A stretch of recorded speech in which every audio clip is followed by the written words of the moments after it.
All right.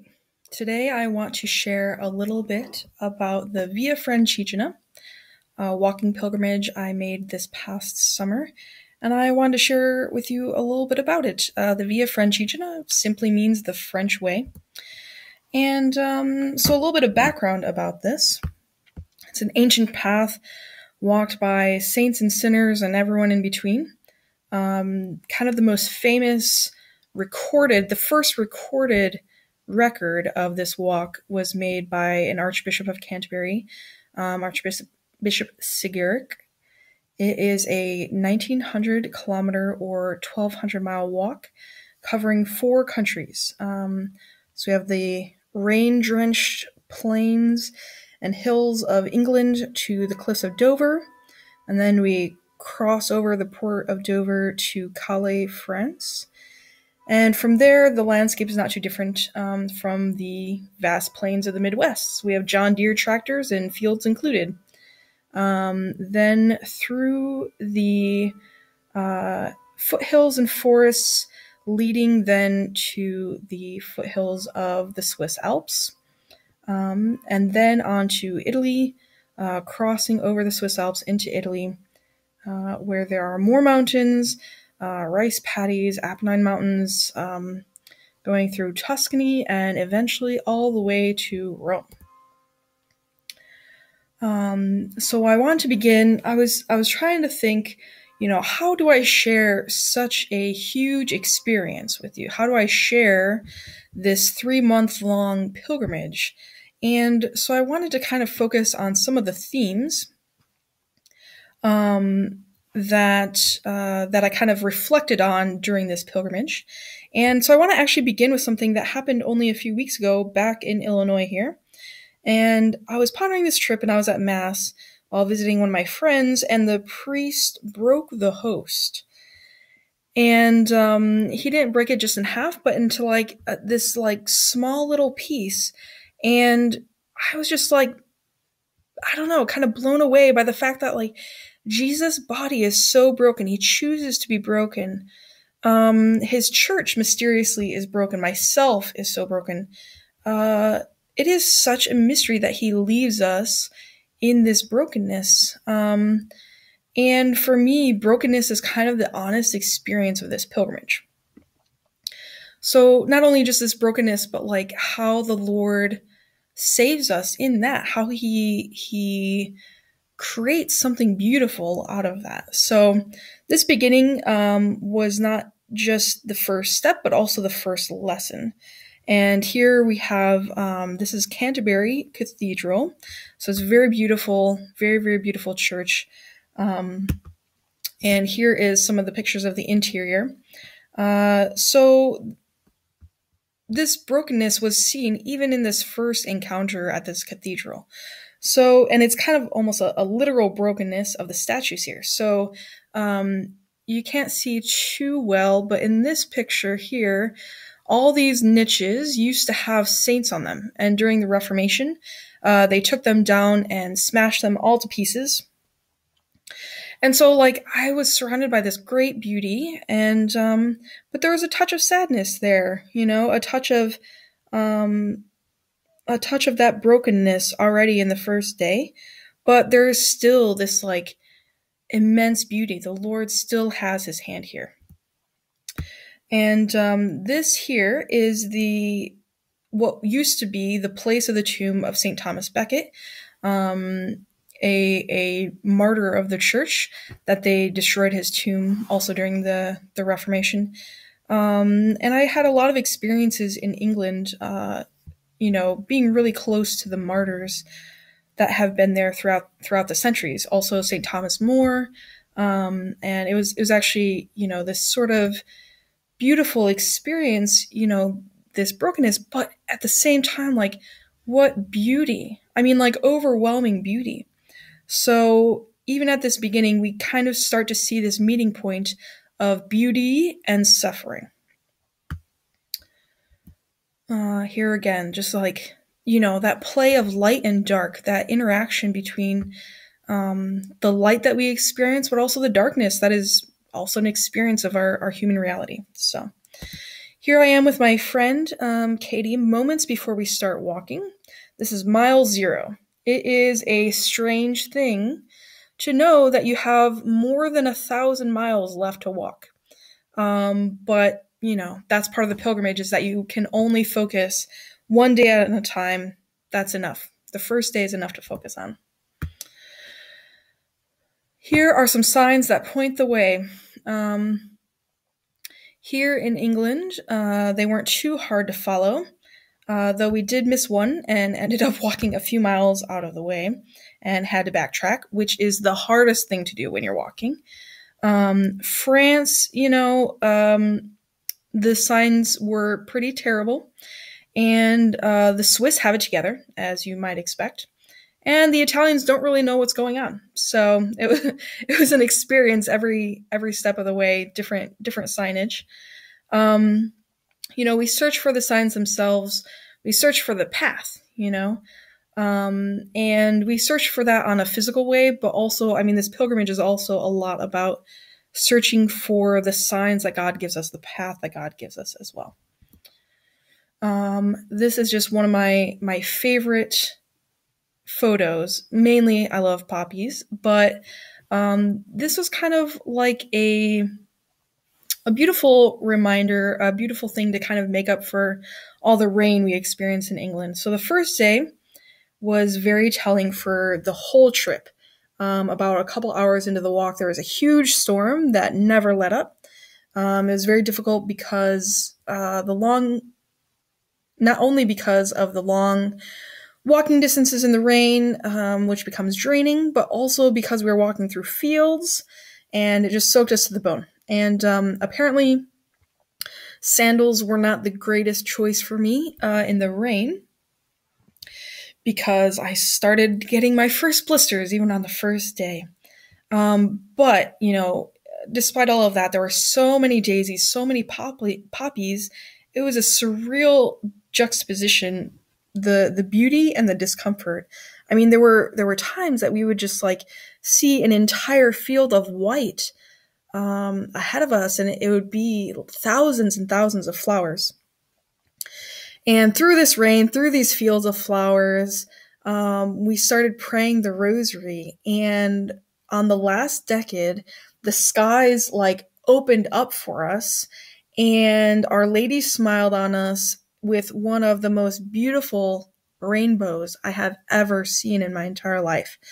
So again, already over and over again, the Lord is trying to prepare me, even on this first day, for this experience of beauty and suffering.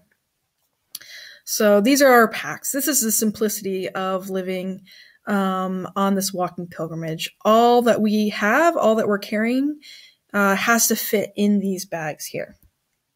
So this is kind of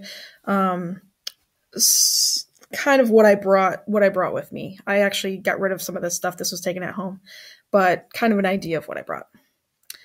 Laundry is another thing. Really simple. Wash it in the sink and hang it up to dry. So actually, I don't think we washed it this day. It was just that we were absolutely soaking wet.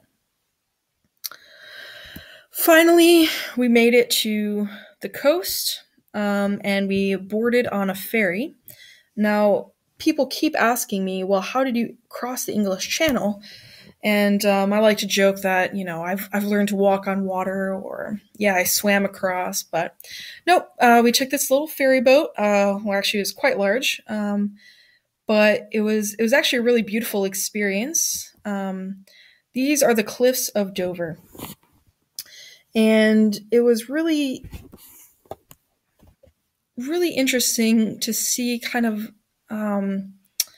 to see these cliffs kind of fading out into the distance. There was a certain calmness of the sea and a certain obscurity of not knowing what was on the other side. All right, so we're leaving England. We're leaving everything that's kind of familiar. All right, so I know that French, and my French isn't great, is going to be spoken constantly on the other side. I don't know what the town is going to be like. I don't know anything about how I'm going to walk in France. So I'm leaving all that is familiar, and I'm watching all that is familiar fade into the mist. And over again, the Lord brings me to these ports, these places where He asks me to trust in that obscurity. His generosity is never, ever outdone, but it isn't always comfortable either. So after Dover, we make it to the other side in France. So this is the first day in France in Calais. And I was really grateful to have my friend Katie with me she was with me for the first 10 days to kind of get used to how things work in France. So here we are in our little hostel, little bed and breakfast place. Oops. And here we are too. So one of the places in France that I really was excited to go to, we're kind of just starting out on the road. It's the first few days. We're getting used to, how long it takes to do things, how long it takes to walk, to sleep, to eat, all these different things. And all this time I'm kind of preparing myself because one of my favorite saints is coming up, Saint Joseph Benedict Labre. He's one of the reasons I made this pilgrimage. He is a pilgrim saint himself. He lived in constant awareness of his brokenness, and so he had to constantly rely on the Lord. And that's what that brokenness does. It forces us to be humble and to look to God for everything. So he's a real saint of humility, and actually, so his home is in France, but he's buried in Rome. So it was kind of this right at the beginning and right at the end, I had this saint walking with me the whole way. So one of the things that I don't really pay attention to here is the weather. I wear the same thing, whether it's raining or snowing or sunny outside for the most part, so I don't really care. But when you're out on the road, this trust has to be tested. I mean, it's tested in every way, and one of the ways is actually in the weather. I paid a lot of attention to the weather. It rained almost every single day the first 10, 11, 12, 15 days or so in France, and it kind of kept raining. And so this trust in the Lord was exercised many times in many ways. But one day I had this experience of so I was walking, and I was by myself at this time, and I see this storm coming very quickly, and it's about to overreach me. And it was this kind of I don't know, this sort of very powerful experience of excitement, but also fear. I mean, you don't know how long the storm's going to be, how wet you're going to be, how long you're going to have to walk. So to have the power of this storm overtaking you, and it's this wall of darkness coming and overshadowing you, and on the from the right side the storm's coming, and on the left there's this magnificent sunrise, and the dappling effect of these clouds interacting with this sunlight is just one of the most beautiful things I've ever seen in my entire life. But it's mixed with this touch of terror that is just kind of unreal. And it was probably one of the better days of prayer, because I had to really I was very aware of God's protection and God's presence. And so it was actually really, really beautiful. And one of the more exciting moments of the trip as well. These flowers after the storm, I mean, they look so crushed and so, broken, but gosh, they're so bright and beautiful after the storm. So, this is one of the few monasteries that we got to stay in, which was very beautiful. Beautiful liturgy there, and it was a great relief, because actually it's very hard to find churches open or mass going on in France. So this is kind of some more views of the countryside. One of the things, talking about sort of God's providence in all of this, and His protection and Him looking out for me. So I bought these shoes about 10 days in because I needed some shoes. So I bought these shoes, and they weren't the most expensive, but they weren't the cheapest either. And so I was walking, walking, walking. Well, they started falling apart almost immediately. And 20 days later, they were completely falling apart. I was holding them together with like zip ties. But finally, I literally walked the soles off of my shoes. So I was very nervous about this because shoes are essential. Basically, you spend a lot of time thinking about your feet. But you can't find shoes in every town. And I thought that I had another 3 or 4 days until I got to a big town. So I was very nervous about what I was going to do about shoes. So I took these off, threw them into a field because I was done with them. I was done carrying them around. And I started my way walking in just my sandals to the next town. Well, as I entered into that town, maybe an hour later or something like that, the first store on the left was a sports goods store in which I bought a $12 pair of shoes that lasted me the entire rest of the time. So super providential. I was so worried about this, and yet God took care of me in ways that I didn't really expect, and in better ways than I expected. So there is an excitement about finding the place where you're going to stay for that night. This was one of those days that I was excited to find this little chateau, actually, which was run by a lovely couple who had walked the path themselves. So this was a really exciting day to finally find this place that we were staying that we had been walking for many, many hours to find. Okay. This is just another example of like the beautiful, beautiful churches in France. This one was actually open, available to pray. It's very beautiful. Eventually I got to wine country, champagne country, actually, kind of up in the hills. Exceptionally beautiful, beautiful walking through these mountains and forests and vineyards after vineyards after vineyards. I haven't mentioned the passport yet. So every town, every place that you stay, you get a stamp at the place you stay, or at different churches along the way. This is the beginning of my passport. So I only have like 2.5 pages so far.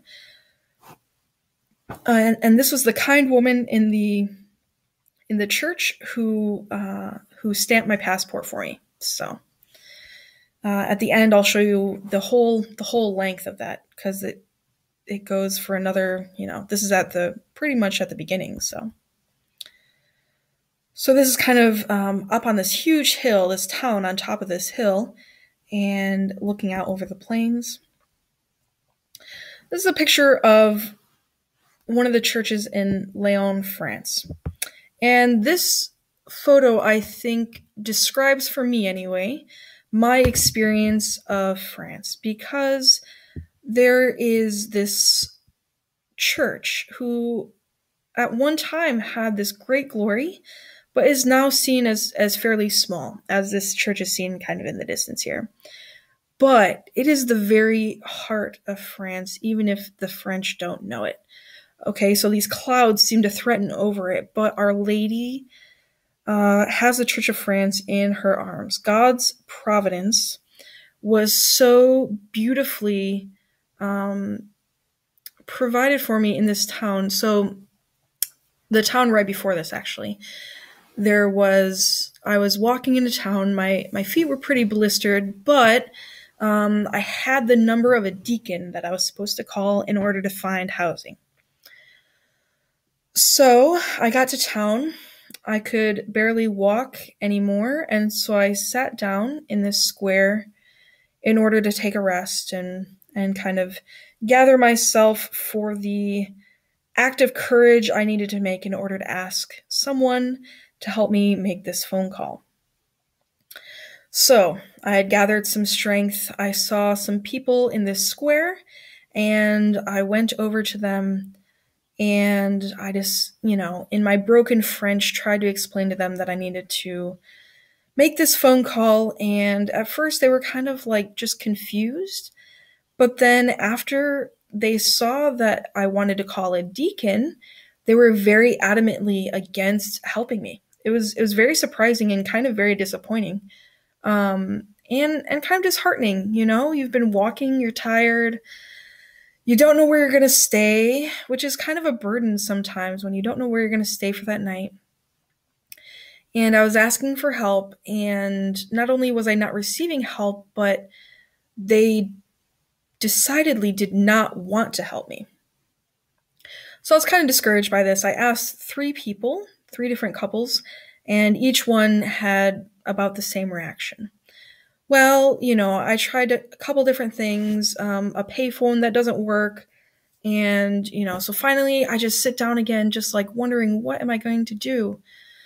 I get courage up again to go into this shop and ask this bartender, and, she's gracious enough to make the phone call for me. And a few minutes later, this deacon's wife comes and guides me by the hand to this church office, and we climb up a few flights of stairs to this tiny, tiny little room with mattresses about, piled on top of each other, about to the level of your shoulder.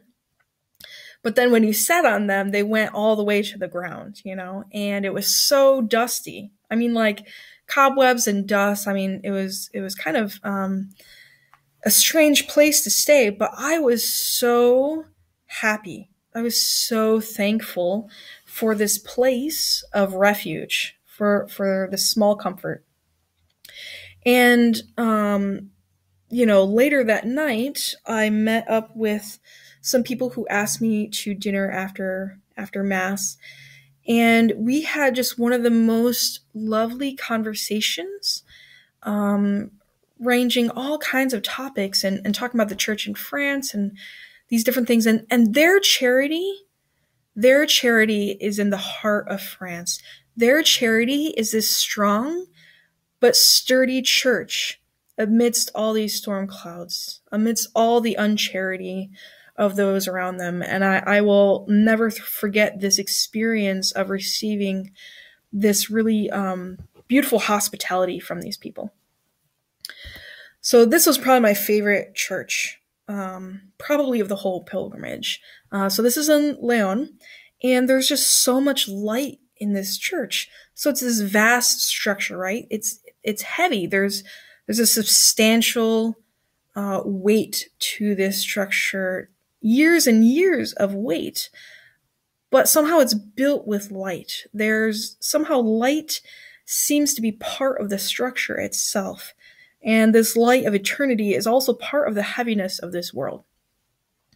So this interweaving of human and divine, these like horizontal movements that raise our eyes up to God, but then also these like horizontal movements of the charity that you receive from others, that remind you of God Himself, and this interplay between this light that we experience from our faith, but then also sort of like the reality of this fallen world.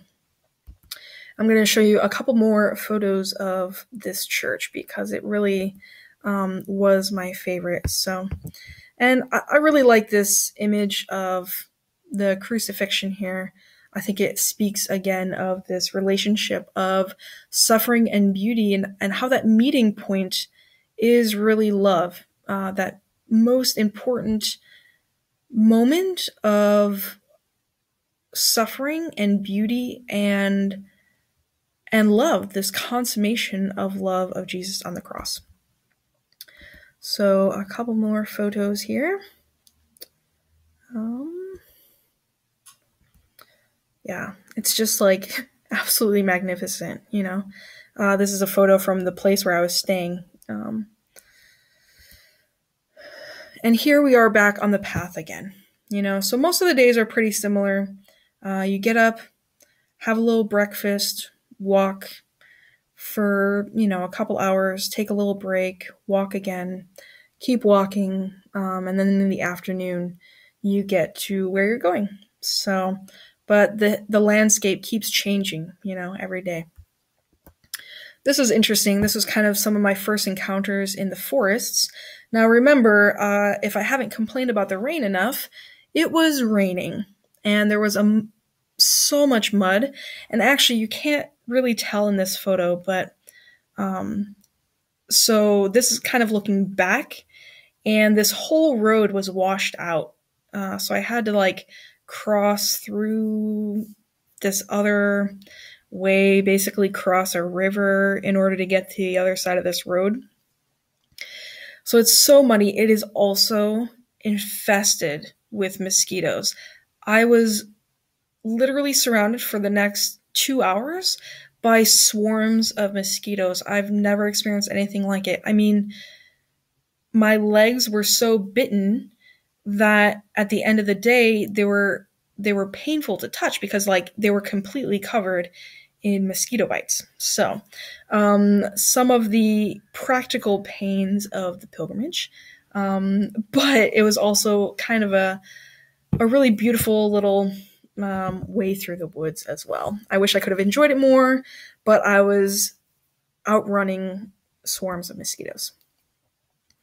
So here we are. This is kind of one of the bigger towns in France, Reims, which if you're in Paris, you might say Reims, or if you're in Reims, you might say Reims, which I could never really understand what they were saying, but apparently they can't understand you if you say Reims. So, and here is a place of real historical significance, both in kind of the secular history as well as the church history, which are pretty intertwined. So here, Saint Remy baptized Clovis, the King of France. And also Joan of Arc as well passed through this town.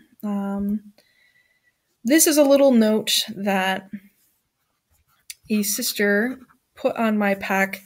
It was just like this simple little note that I will treasure forever. There was just like a sweetness and I don't know, just a real joy in these sisters, and that really helped me to continue on in my pilgrimage as well. It's amazing how little tiny things can really make a huge impact. So here's some more architecture in France, and here we have, you know, every once in a while I would have human walking companions. One day I had this dog, which I don't know where she came from, but she walked with me for, I mean, almost the entire day. So probably she walked with me at least for 4 hours of the walk. And when we were getting close to town, she was really interested in these sheep. So anyway, it was a really a gift from God to be able to walk at this little creature and try to save her from being run over by cars constantly. Oh my gosh. And she eventually, you know, made it back home. But this was one of the places that I stayed in, one of the more strange places I stayed in. And the walk again, you know, you get really kind of attached to the road that you're walking on, in the sense of, you know, there's not a lot of sense of home in this pilgrimage. So kind of the constant rhythm of walking becomes something like a home. So, oh my gosh, I know why Saint Therese talks about flowers and roses all the time, because there were flowers and roses everywhere in France. It was very, very beautiful. Here I am. We're getting closer to the mountains now, and I was looking forward to making it to this monastery, which I was very, very excited about. And I had been, you know, walking not for too long, but I thought, maybe if I climb this tower, I can see this monastery. But alas, it was still too far away. But it was kind of an unexpected experience to see this thing. But here we are. So this is Clairvaux. And it is not a functioning monastery anymore. It was actually turned into a prison during the French Revolution. I think Napoleon might have even used it as a prison as well. And actually, it still functions as a prison today. But they've restored parts of it in order for people to come and look at this great monastery that Saint Bernard of Clairvaux founded himself. There is a really beautiful simplicity and silence and poverty, even in this architecture. There's something in the architecture itself that calls you to prayer, called me to prayer anyway. And I could just imagine living here in the prime when monks were living here and really experiencing that silence in a profound way, experiencing their poverty and even their brokenness, but that leads to conversion, leads to prayer. And this is a really beautiful place, a really special place that I visited.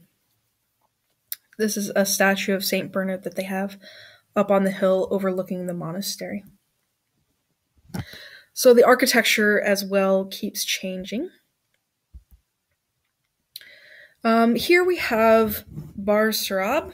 And this is a town that I experienced human brokenness in a really tangible way. This woman, I went to the church and they called this woman for me who let me stay in her home. She is an immensely generous woman. She took me in, she fed me, she shared her space with me, shared her life with me, and we started talking. And I saw this portrait of a young woman and holding a little puppy, and I asked her about it. And she said it was her daughter, and I was so excited because I'm like, yes, I'm really understanding French now. But then it was kind of a melancholy moment because I saw her face kind of change, and she told me that her daughter died in a tragic way. And I saw this brokenness, this loneliness of this small woman's heart. She's a small woman, but like her heart had been broken, and she was sharing this with me.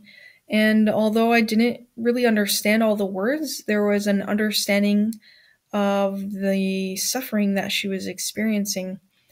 And I really experienced as well my own inability to heal her. This brokenness of a mother's heart really can only be healed by Jesus himself, So I still pray for this woman every day. And she's very dear to my heart. She didn't have to be generous. She didn't have to help me in these things. So it was a very, very beautiful moment and very difficult moment. So again, the French really enjoy their wine, and so do I. So this is a vineyard that I stayed at, or not a vineyard, winery, I guess. And now we are starting to really get into the mountains. So there are a lot of mountains in France, and even more in Switzerland. So this was my first day crossing the border. This was at the border, crossing over into Switzerland. And a couple hours later, I got my first glimpse of the Alps. So this was one of the most, sort of interesting days that I experienced on this pilgrimage. So I get these first glimpses of the Alps, which I've known are coming, but to see them in person is kind of a new experience, an exciting experience, a scary experience. But one of the things about this town that I was very privileged to experience was the generosity of another man who took me into his home. It's like an older man, kind of, definitely not one of the pilgrims that are walking. I don't think that he could have walked from his home in Switzerland to Rome. I don't think he was physically able to do that. But he was the first one, I think, who really understood pilgrimage and really understood what it was to make a pilgrimage in faith. So this man might not have been able to walk this pilgrimage, but he was on his own pilgrimage to heaven. He really saw that heaven was the goal and the end of the pilgrimage. And so it was really beautiful walking up the stairs into his home. He lets pilgrims stay there, I think, almost every night. And, walking up the stairs, there's this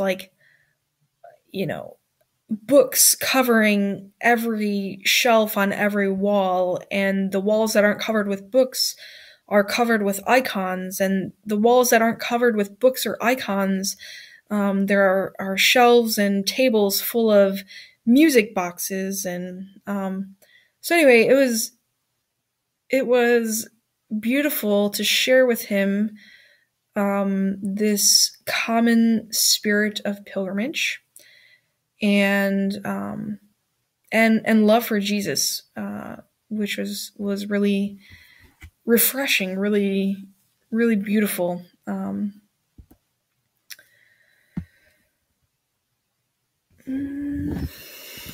Okay, so the Alps continue to grow closer and closer. Through streams, through different routes. The route sometimes even led through cow pastures. And here we are again, more in the midst of the Alps. That's Lake Geneva as well over there. And closer and closer and closer. And as they come closer and closer and closer, I'm getting sort of more and more nervous. But also, more and more excited also just at the, simple beauty of these mountains. This is a monastery that I stayed at with the canons of St. Augustine. And it was like one of my favorite towns of the whole trip. Just again, the generosity, which I'm kind of explaining these moments of generosity back to back, but it's sort of these were kind of rare and few in between. So all these experiences of generosity that I experienced are marked by long periods of solitude, but also coldness and indifference by those that I met. So it kind of made them more special. And these mountains also make you realize how small you are. They really let you experience your own mortality. And, well, this is kind of another random photo of just, I really liked these umbrellas in this little Swiss town. It was just a lot of fun. So, all right. So we had been going through the mountains, and everything like that. Getting excited for crossing the Alps, which is going to be the tallest point of my pilgrimage, the longest trek uphill and down. So I'd been through all of these different little mountains, bigger mountains, easier or harder tracks, but now the huge pass looms ahead of me. So again, it's this mixture of excitement and unknown and all these different things. And here we are. This is my first day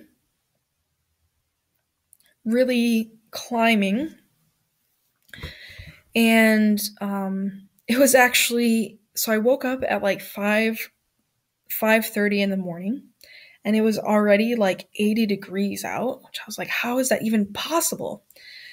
But and there were storm clouds, so it was very dark, and these clouds are looming over you, and rain is already a problem, but rain in the mountains is sort of scary. So I was climbing through really these very steep paths, narrow paths, rocky paths that kind of slid out from under your feet at times, and narrow little metal walkways that you would hug the cliffs around this curve. And at one point as well, when I'm walking through the mountains while it's still eerily cloudy overhead, I come upon this dead fawn in the middle of this road, and this dead little baby deer,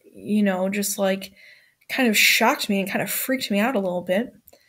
And, so anyway, this day was just like so ominous, and I'm walking through, and I finally get out into this little town, and, I'm not going to go any farther on foot.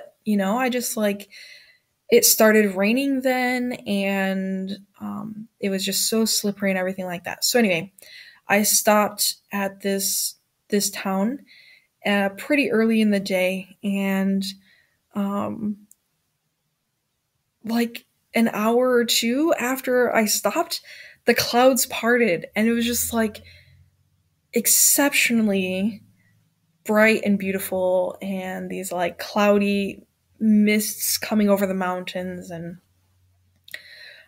so anyway, I got to experience a long, beautiful afternoon sitting watching clouds cross over these mountains.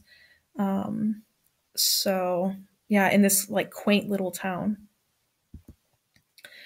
with a river running through it. And yeah, this was one of my favorite altars. It reminded me of, well, because it's Our Lady. And this was, I think, one of the last churches before really the big climbs in the Alps. And Our Lady, her heart is the altar on which she offers her son Jesus to the Father. And Mary was with me this entire walk. I was never without her. I mean, I really don't think I could have done it without her. So, and some of the alpine wildflowers, which are very beautiful. I mean, the beauty of the Alps is really unmatched. And the strain of climbing them is sort of, similarly intense, but I mean, really honestly, not too bad. So here we are. I know now that I am almost at the top. This is the last few kilometers before I reach the top of the pass. And here we are, the pass of St. Bernard. So it's actually a different St. Bernard, but this is the halfway point. 40 days down, halfway to go. This is the highest point, the highest pass through the Alps, and has an ancient history of providing for pilgrims.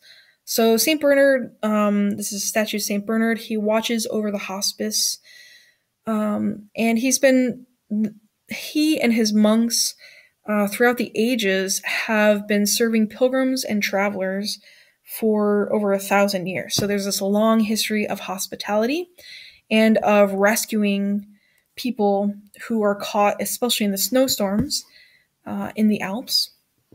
This is also where the St. Bernard dogs come from as well. They were trained and bred here to begin with. So the rest of the day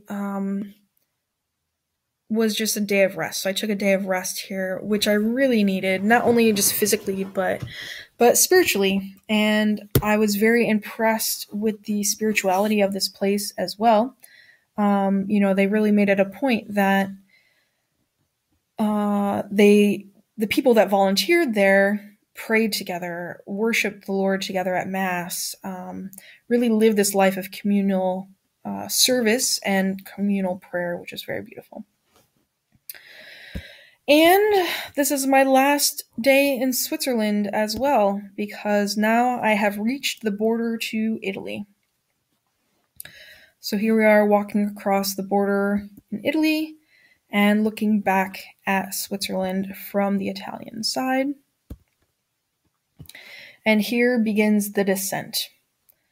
So actually going uphill is not so bad. It's actually it's like strenuous, but going downhill is actually the more kind of dangerous part. There's more risk of injury going downhill, and your knees, just all your joints and everything kind of take a beating going downhill.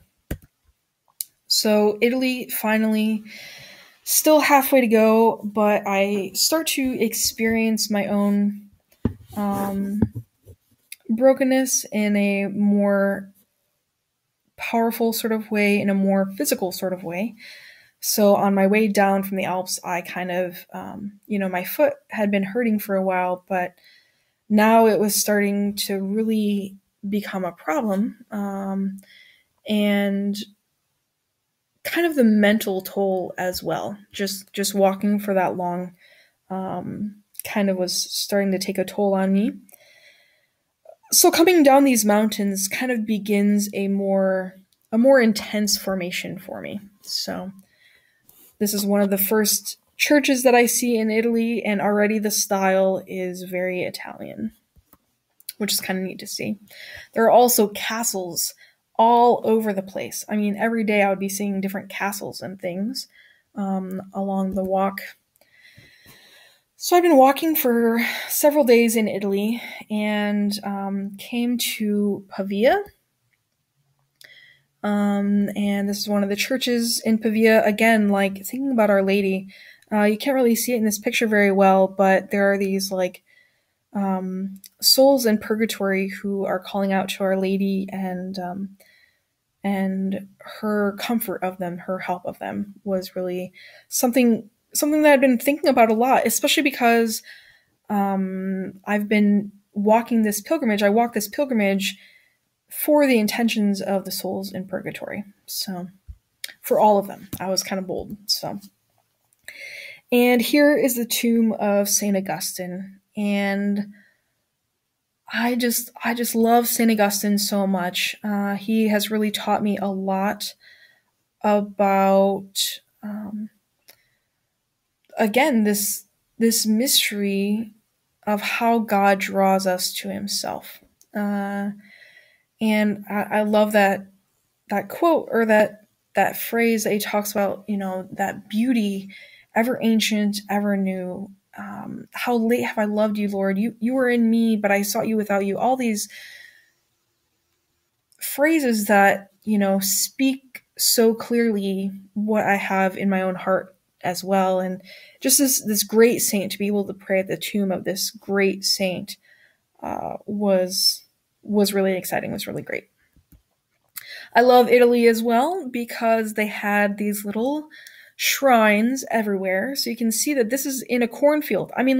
Literally in the middle of nowhere, but there's this little shrine out in the middle of this field. And even in people's backyards. This was sort of a strange one, but it was this huge shrine to Padre Pio, which was really cool, but also just kind of curious, kind of strange. I don't know how huge it was, I guess, and like there was just like all kinds of stuff all over the place.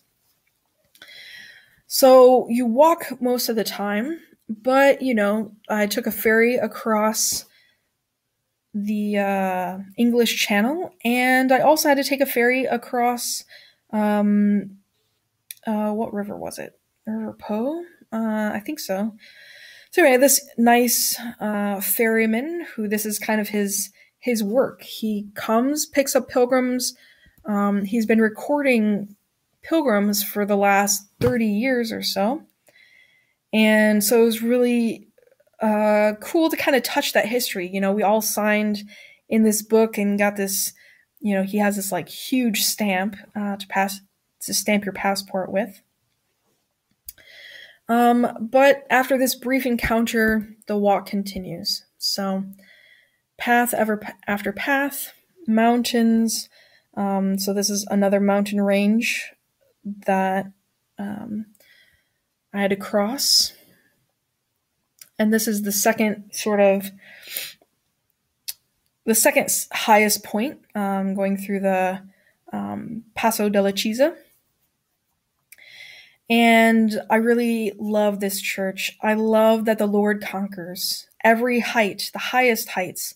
He is victorious over everything, victorious over nature, victorious over our human nature, victorious over our brokenness, bigger than my smallness. So I really love this church set on this high mountain pass. So this is the pass here, and now going into Tuscany. Well, actually, this is still the mountains, but there's this real beauty the whole way. And, sometimes I had to keep reminding myself to appreciate that beauty, because sometimes suffering can blind you to the beauty that's right in front of you. So, one of my next big stages. So I knew when I got to Lucca that I was almost there. Lucca is probably maybe another 20 days to Rome. But there's a familiarity here. I'm getting much closer. I kind of have a better time frame. And it's also the home to one of my favorite saints, Saint Gemma Galgani. So it was a privilege and just a real, the whole pilgrimage could be a retreat, but this day was a day of real retreat, a real day of just peace, just a lot of peace this day. And I really enjoyed being able to pray at the tomb of this great saint and this friend. So, but the journey had to continue, and going again through walled towns and cities set on hilltops, and through the Tuscan plains, hills and valleys, which is very beautiful. There's this really unique beauty to Italy that is not only in its landscape, but also in its people. I was able to go to Mass more often in Italy, and more churches were open. There were more people praying. So that also was really helpful for me. Even though at the same time, the people walking with me, none of them were really religious at all. But still, there's this sort of camaraderie with them, this similar search.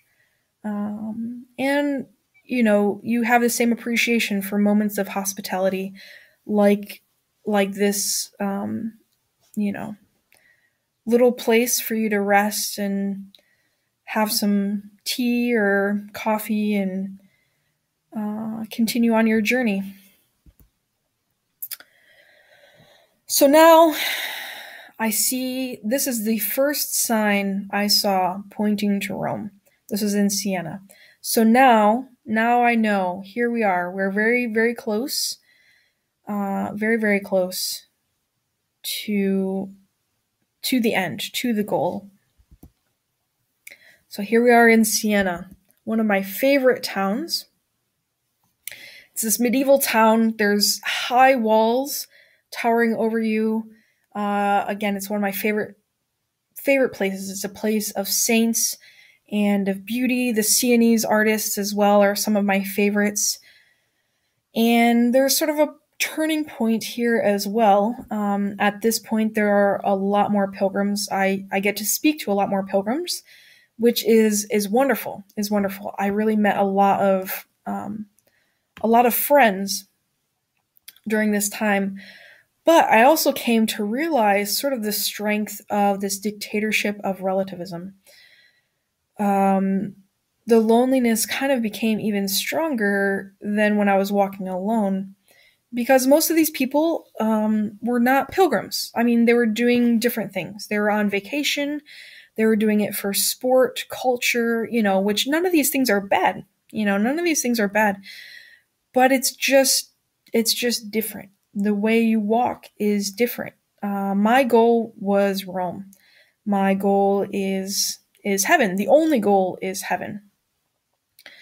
Yes, I enjoy the beauty. I enjoy the culture. But this is not kind of where I'm stopping. My vision, my orientation, everything points to the end. So yeah, it was kind of an interesting experience now walking with a bunch of pilgrims. So this is kind of an example also of Sienese art, which is my favorite. So, and also one of my favorite saints as well, Saint Catherine of Siena. So this is the place that Catherine of Siena was espoused to the Lord, that the Lord asked her to be his bride, which is really a beautiful reflection just on this like intimacy that the Lord has with all of his people, but also in a really beautiful way with those who are consecrated to him, which is a beautiful reflection for me personally as well. I wasn't lying about those Italian castles everywhere. And the cypress trees as well. This was in Bolsena, so it was the site of the Eucharistic miracle that started the traditions that we have of Corpus Christi, which was a really powerful place to have a day of rest. I went down to the beach and swam in the lake, a huge lake, and then came and spent some time with the Lord in the Eucharist, in the tabernacle, and also seeing the place where he performed miracles, showing us that yes, this truly is his body, blood, soul, and divinity hidden in the host. And one of my memories from this place as well was this, I'd been praying in the chapel for quite a while and had come back a few times that day. And this, itty bitty teeny tiny little sister, she was so small. She literally took me by the hand and started, and I don't really know Italian. She knows absolutely no English, but she was just like taking me around to the different spots, and you could just see her joy and her awe. She had been a sister there for how many years, and yet her awe at those places was still as if she was a small child discovering these things for the first time. So that was a great joy to see this little sister who had such great love for the Lord. Yeah, this was a really steep hike one day that was really well worth it at the end. All right, here we are, that sign up there says 100 kilometers to the tomb of Peter. This was an exciting day, although by the end of the day, it was probably one of the hardest days. Let's see here. So,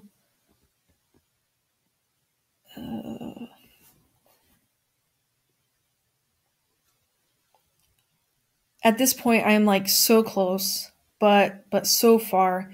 This was one of the hardest days I had. The heaviness of my own brokenness, the brokenness of the world. These pilgrims that I had been talking to, seeing their brokenness, seeing the brokenness of our culture, and the search in their souls for God. This was all kind of weighing on me. The days of walking were weighing on me. The nearer I got to Rome, the harder it got. The next day, the day after this, I met a bishop from Ireland, one of the first Catholics I had met along the entire way. And it was just such a consolation and a strength not to be alone in the faith, to really rely on community to strengthen each other. So, again, this sort of like building excitement of, Rome is near. Rome is near. And here it is. This is the first glimpse of Rome. And, I kind of had this reflection as well, like, what is the response to this brokenness? There's a certain response of anger or despair. It's not right. There is a lot of suffering in the world. And in one sense, that's true, and it's really hard. This brokenness points to our fallen nature. But there's, in it, there's a real temptation to mistrust God in it. So looking at St. Peter's and thinking about St. Peter even, he was a real human man who had struggles and real failures. But I think of his trust in the Lord even after he denied Christ. He trusted that Jesus would forgive him, that Jesus loved him. And I think that despair and anger and all those feelings that we have about the brokenness of the world is answered in St. Peter and in St. Therese, to be a child in God's hands. And one of the things I love about St. Peter's and the architecture is that it's the arms of the church coming out to embrace the world. And to really be a daughter of the church is one of the greatest joys and privileges that I have, and that I wouldn't give up for anything. So to see my first glimpse of St. Peter's going into Rome was a really beautiful moment. So this is a year of pilgrimage and a year of mercy. And so there were a lot of different pilgrimages being made to Rome. So this is kind of some of the signs pointing the way. And here it is, St. Peter's. St. Peter's with the door of mercy open to receive all who enter there. Coming up to this place, I wasn't sure how I would feel. I had been walking for 82 days, 1,200 miles, and I didn't know how I was going to feel. I was so ready to be done. But what does it mean? What does it mean to be done? So as I was walking, I knew I was getting close, and probably, 100 feet left to go. I was almost running. I was almost running there. And, I started kind of like tearing up and crying a little bit for no reason. I mean, it wasn't like a specific emotion, it was just the magnitude of all the things I had been through and finally being here in Rome at St. Peter's. So I came up to the door of mercy, and the last few, I don't know how many feet, but I was able to even, walk through these doors on my knees, to kiss the doors, to walk through them, and it was a really a culminating sort of experience. So here I am in Rome, and you can see as well the preparations being made for the canonization of Mother Teresa, which is another reason why I was in Rome. This mystery of brokenness is really interesting, and something that I think Mother Teresa really understood very well. It's sort of this mystery of, that two lonely people can't fix their loneliness together, but sharing in that suffering brings strong bonds, and sort of this question of how is it that Jesus addresses brokenness. He doesn't fix it in the way that we expect. He doesn't wave a magic wand and make things the way that we think they ought to be.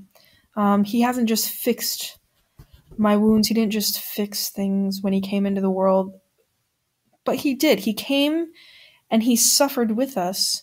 How is it that the Lord answers us with it's with a suffering of his own? The Lord works through our brokenness to sanctify us. The Lord suffers with us. And for me, that was the pilgrimage, is entering into this pilgrimage, this journey toward the Lord, but then also that the Lord enters into my own suffering as well. And that breaking into another's brokenness, I think, is what exemplifies Mother Teresa.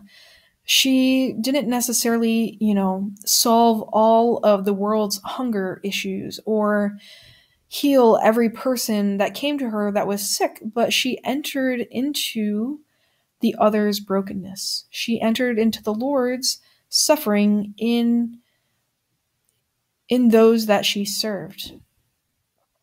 So it's very beautiful to be able to be there for this canonization of this great saint. So this is the testimonium, the paper that they give you in Rome at the Vatican to say that you've completed a pilgrimage. And this brokenness of Jesus on the cross, this year of mercy that the Lord offers to us, this compassion, this suffering with another, not just from an outside perspective, I guess, but really entering into that, being with the poor, suffering with the poor, and not just the physically poor, but the spiritually poor. And all of this is really an invitation to union with Jesus, to this union with God himself. And this happens through the interactions of darkness and light, and the light overcomes every darkness. And I've seen that a lot as well in this pilgrimage, and also in the wider pilgrimage of life, because we are all on pilgrimage. We are all striving for that heavenly homeland. This is not our home. This is not our home. And,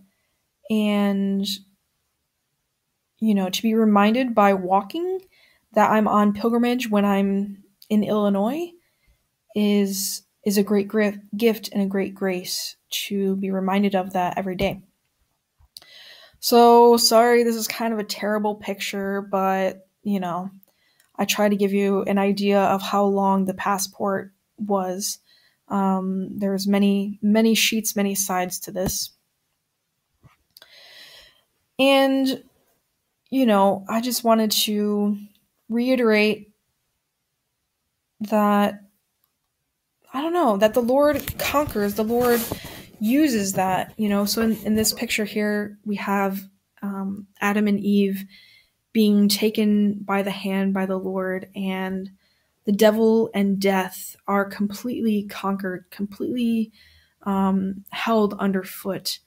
And the Lord brings us out of this darkness, out of this brokenness, but specifically through that into greater light and love and union than we had ever known, ultimately ending in heaven. So anyway, this is just a little bit about my trip. I hope I didn't ramble on too long. It's really only a sampling. There's so many stories to tell, so many experiences, so many things that the Lord taught me through this pilgrimage. But I hope that you enjoyed this small sampling and this little walk, this little journey with me throughout it. Okay, thanks.